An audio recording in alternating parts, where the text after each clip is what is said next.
kemudian ada warga yang terkena stroke ya. Nah itu yang nanti jadi program dokter keliling ya. Saya hari ini mempraktekkan yang namanya kampanye Riang Gembira ya.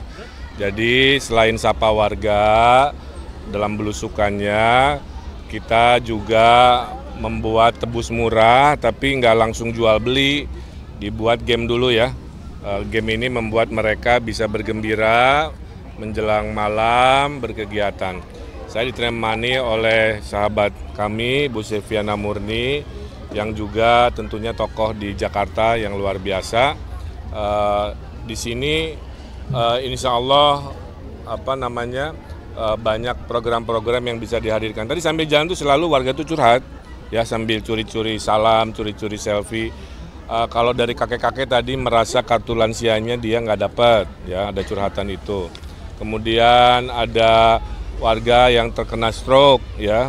Nah itu yang nanti jadi program dokter keliling ya, untuk dia bisa datang, memberikan pengobatan dan lain sebagainya. Kemudian dari ibu-ibu khas ya, pengen Jumantik, Dasawisma, PKK Posyandunya operasional dinaikkan. Dan RT RW juga tadi sudah dikasih tahu, dalam 5 tahun ada dana 1 miliar yang bisa dipergunakan untuk memperbaiki lingkungannya. Terserah mau dibelanjakan seperti apa. Okay?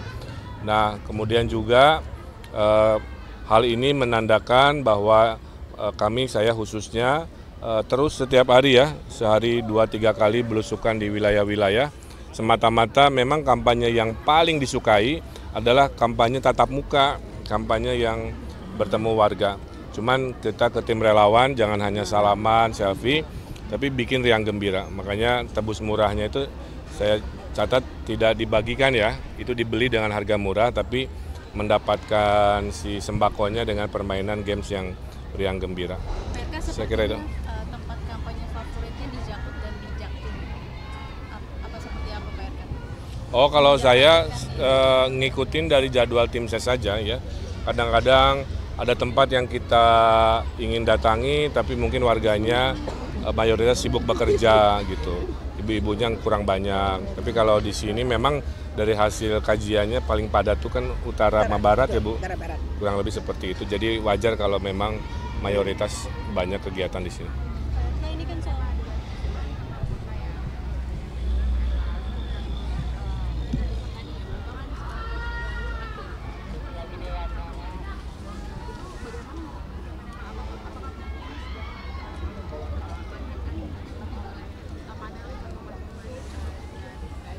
Ya sebagai pemimpin apalagi pernah pengalaman 10 tahun, semua dimensi pembangunan pemimpin harus kuasai ya.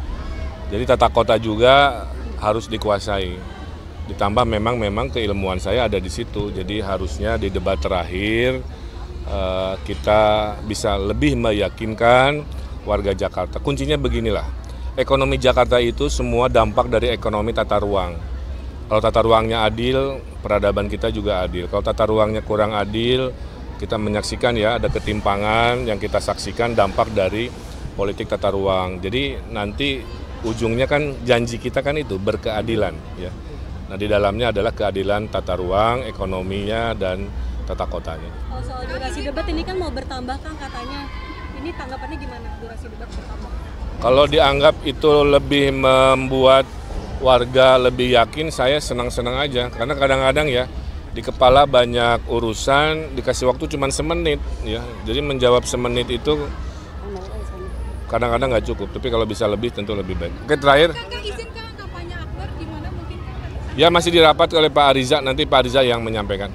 Di wilayah selatan saat ini sedang hujan deras juga banjir. Dari Bang Eka sendiri apakah sudah menyangka beberapa strategi untuk mengatasi?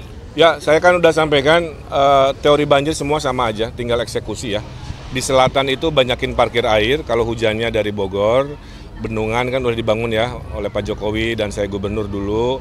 Kita akan belanja APBD di sana lebih banyak, sehingga air mengalir ketahan dulu. Di tengah, perbanyakan sumur resapan dan biopori sambil naturalisasi dan program normalisasi kita lanjutkan. Di utara, Giant Seawall sudah disetujui oleh Pak Presiden. 3 tadi harusnya ya, dalam 5 tahun kita cicil kerjakan, mudah-mudahan banjir makin berkurang. Wajar kalau memang mayoritas banyak kegiatan di sini. Nah, ini kan soal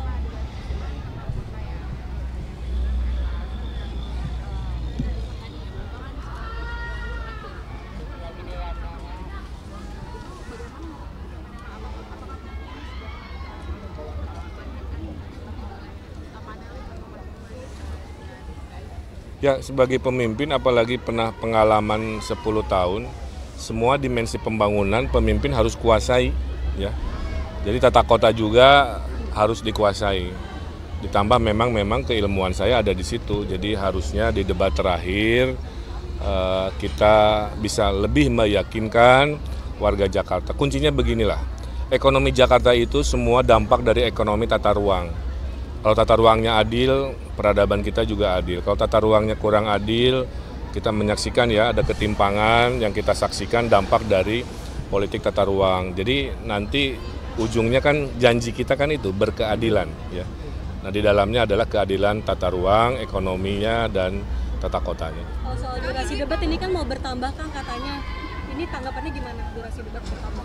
Kalau dianggap itu lebih membuat warga lebih yakin, saya senang-senang aja. Karena kadang-kadang ya di kepala banyak urusan, dikasih waktu cuma semenit ya. Jadi menjawab semenit itu kadang-kadang nggak cukup. Tapi kalau bisa lebih tentu lebih baik. Oke, terakhir. Kakak izinkan kampanye akbar di mana mungkin? Ya masih dirapat oleh Pak Ariza, nanti Pak Ariza yang menyampaikan. Di wilayah selatan saat ini sedang hujan deras juga banjir. Dari Kang Eka sendiri apakah sudah menyiapkan beberapa strategi untuk mengatasi? Ya, saya kan udah sampaikan teori banjir semua sama aja, tinggal eksekusi ya. Di selatan itu banyakin parkir air, kalau hujannya dari Bogor, bendungan kan udah dibangun ya oleh Pak Jokowi dan saya gubernur dulu. Kita akan belanja APBD di sana lebih banyak, sehingga air mengalir ketahan dulu. Di tengah, perbanyakan sumur resapan dan biopori sambil naturalisasi dan program normalisasi kita lanjutkan. Di utara, Giant Seawall sudah disetujui oleh Pak Presiden. 3 tadi harusnya ya, dalam 5 tahun kita cicil kerjakan, mudah-mudahan banjir makin berkurang. Oke, terima kasih Pelabuhan besar di Jakarta besar, Oke, udah ya. Terima kasih ya. Kan saya udah bilang tadi, Jakarta ekonominya dampak dari politik tata ruang. Silakan.